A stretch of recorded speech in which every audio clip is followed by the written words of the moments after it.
sincérité des frères et des sœurs. T'as des gens, ils font semblant. La communauté afro, pour eux, c'est un marchepied pour se donner de l'importance, mais ils en ont rien à faire.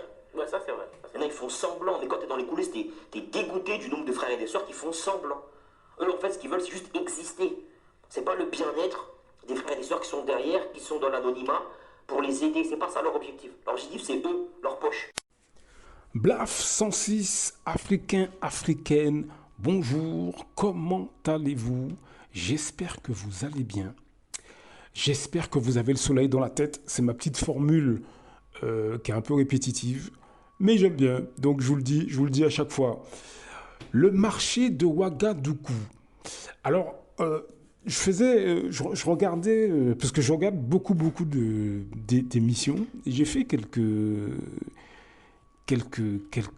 recherches. Et en fait, Ouagadougou, évidemment, c'est le Burkina Faso. Hein. Vous savez que c'est le plus grand marché de... Alors, en fait, je suis un peu confus. Si vous pouvez, dans les commentaires, me donner plus d'infos. En fait, le plus grand marché de la capitale, c'est Roudwoko. Ce sont les infos qu'on a sur Wikipédia. C'est au centre de Ouagadougou. Il est situé à cheval entre le secteur 1 et 3, selon l'ancien découpage de la ville. Donc je vous lis ce que j'ai à l'écran. Le marché central Woodwoko a une capacité d'accueil de 4300 places. Il constituait à la fois le cœur des activités commerciales de la capitale et un lieu de passage obligé pour les voyageurs. Alors en fait, dites-moi dans les commentaires, parce que je lis tellement de choses que des fois, j'ai pas toujours le temps de faire toutes les recherches. Je ne sais pas si c'est le fameux marché de Ouagadougou. En tout cas, bon, si c'est le cas, tant mieux. Si c'est pas le cas, on a quand même appris quelque chose. Alors, je rappelle toujours que on est là pour apprendre les uns des autres et faut pas se gêner. C'est justement ce que ne veulent pas... cette catégorie d'afrodescendants que je mets en lumière dans ces vidéos, je vous le dis à chaque fois, nous avons une catégorie d'afrodescendants qui, d'après le travail de France Fanon, Peau noire et masque blanc, sont des gens qui ont des problèmes mentaux, des troubles du comportement. Je me suis penché sur la question il y a pas mal d'années de ça, suite à la lecture de ce livre. Et effectivement, je me suis rendu compte, évidemment, que l'auteur a raison, mais que les choses vont beaucoup plus loin qu'il n'y paraît. Cette catégorie d'afrodescendants qu'on retrouve dans toute la diaspora, que ce soit Afrique, Caraïbes, Guyane, etc., nous avons cette catégorie de personnes qui dénigrent complètement le monde noir. Donc on a toujours l'impression que quand je parle comme ça, on pense au président africain, on pense aux élus dans les Antilles, tous ces gens qui s'en foutent un peu de la population, concrètement, qui voient que pour eux. Mais il faut savoir qu'au sein des masses populaires, donc parmi nos amis, nos familles, nos voisins, nos collègues, nous avons exactement le même type de personnes. Ils s'en foutent complètement du monde noir, de l'africanité, de la négritude, s'en foutent complètement et ils ont même tendance à cracher dessus.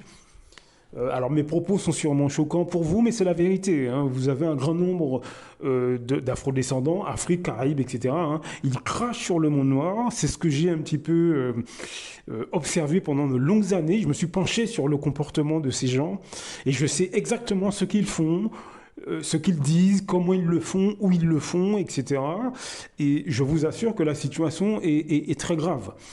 Mais on va laisser la place à Nathalie Yamble, qui, dans son intervention, parle un peu de ces élites, ces pseudo-élites de notre continent, en l'occurrence les présidents. Elle parle de un en particulier. Je vous laisse écouter, on en discute juste après. À tout de suite. Et c'est comme ça que William Ruto s'est envolé vers Berlin. Rarement, on a vu un chef d'État anglophone aussi soumis aux intérêts occidentaux. Et pourtant, on a quelques spécimens dans la place. Bola Tinubu du Nigeria ou Nana Akufo-Addo du Ghana. Mais William Ruto, c'est sans conteste la première marche du podium. Comme Akufo-Addo, il est très fort pour fanfaronner des rodomontades souverainistes pendant ses vadrouilles à l'étranger et faire tout le contraire une fois rentré chez lui. Avant de prendre l'avion, il a dit quelque chose dont je n'arrive toujours pas à me remettre. En effet, Ruto a affirmé qu'il allait à Berlin pour sécuriser 200 000 emplois que le chancelier allemand Scholz aurait fait miroiter pour des étrangers en Allemagne. 200 000 emplois en Allemagne, rien que ça. C'est-à-dire que lui, là, il n'est pas capable de créer de l'emploi pour les Kenyans au Kenya. Mais il pourchasse un chef de gouvernement étranger pour que celui-ci fasse son travail à sa place. Voilà, vous avez entendu les propos de Nathalie Amble. Donc voilà le type d'individu qui se retrouve à la présidence d'un pays et qui a un comportement servile. Mais pourquoi je vous fais écouter ça? C'est pour vraiment que vous visualisiez. Je prends des extrêmes pour que vous visualisiez. C'est pas la fonction, c'est le comportement de ce type de personne. Mais il faut bien que vous compreniez que ce comportement, on l'a au sein des masses populaires. Simplement, au sein des masses populaires, on a tendance à fermer les yeux. On a tendance à sous-estimer les dégâts que ça cause. Parce que lorsque c'est un président qui fait ça, le président d'un pays africain qui est servile devant un autre président occidental, ou quand c'est un élu, des élus serviles dans les Antilles par exemple, qui sont complètement des valets. Bon, là, ça se voit, si vous voulez. Bon, mais lorsque vous êtes dans le quotidien, vous avez des gens tout autour, nous avons des gens tout autour de nous qui ont les mêmes comportements. Mais là, si vous voulez, c'est beaucoup plus difficile à voir parce que ce sont des gens souvent qu'on connaît, comme je le dis dans tous ces audios. C'est des membres de votre famille, des amis à vous, qui sont aussi serviles. Ils sont aussi serviles devant les Occidentaux, devant les Arabes, les Chinois, etc. Mais quand ils sont devant vous, ils font des sourires. Ils vous font des sourires. Vous mangez avec eux, etc. Mais ils font ils ont les mêmes attitudes et les mêmes comportements. Il faut bien que vous compreniez qu'au sein des masses populaires, ce type de personnes, cette catégorie d'afro-descendants, elle est extrêmement présente. Ces gens sont extrêmement présents. Ils constituent une catégorie assez importante. Et les difficultés que nous rencontrons, souvent c'est lié à ces personnes. Ce que je veux dire, c'est que ce n'est pas uniquement les présidents africains ou les élus, etc. Ce n'est pas uniquement ceux qui ont des postes médiatisés qui nous font honte. Ce sont les gens aussi qui sont dans notre quotidien. Et eux, ils nous dénigrent, d'après mes observations, sur une longue période. Ils nous dénigrent, ils nous cassent, ils nous rabaissent au sein des masses populaires occidentales, arabes, chinoises, etc. Est-ce que vous comprenez? Est-ce que vous comprenez ce que je veux dire? Les gens que je vous décris dans tous ces audios, ils ont exactement les mêmes effets qu'un président qui détruit son pays, qu'un président africain qui détruit son propre pays, qu'un élu dans les îles qui détruit son propre pays, arnaque sa population, etc. Ils ont exactement les mêmes effets. Sauf que là, vu qu'on les connaît, ils sont parmi nos familles, nos amis, nos voisins, nos collègues, on ne s'en rend pas compte. Mais c'est exactement la même chose. Une femme noire ou un homme noir qui dit ouvertement à ses amis occidentaux, comme je l'ai vu faire, qui dit ouvertement à ses amis occidentaux, je ne fréquente pas mes compatriotes ou je ne me vois pas marié avec un homme ou une femme noire, ou bien qui favorise, par exemple, un occidental pour un boulot par rapport à son compatriote ou des choses comme ça.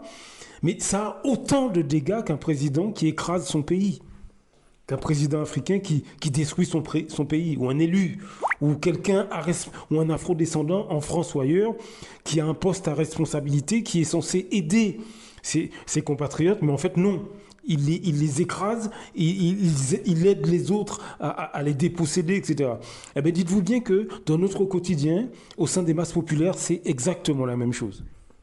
Il faut bien que Il faut bien que vous le compreniez, ça. Il faut qu'on le comprenne, ça. Et c'est une maladie mentale.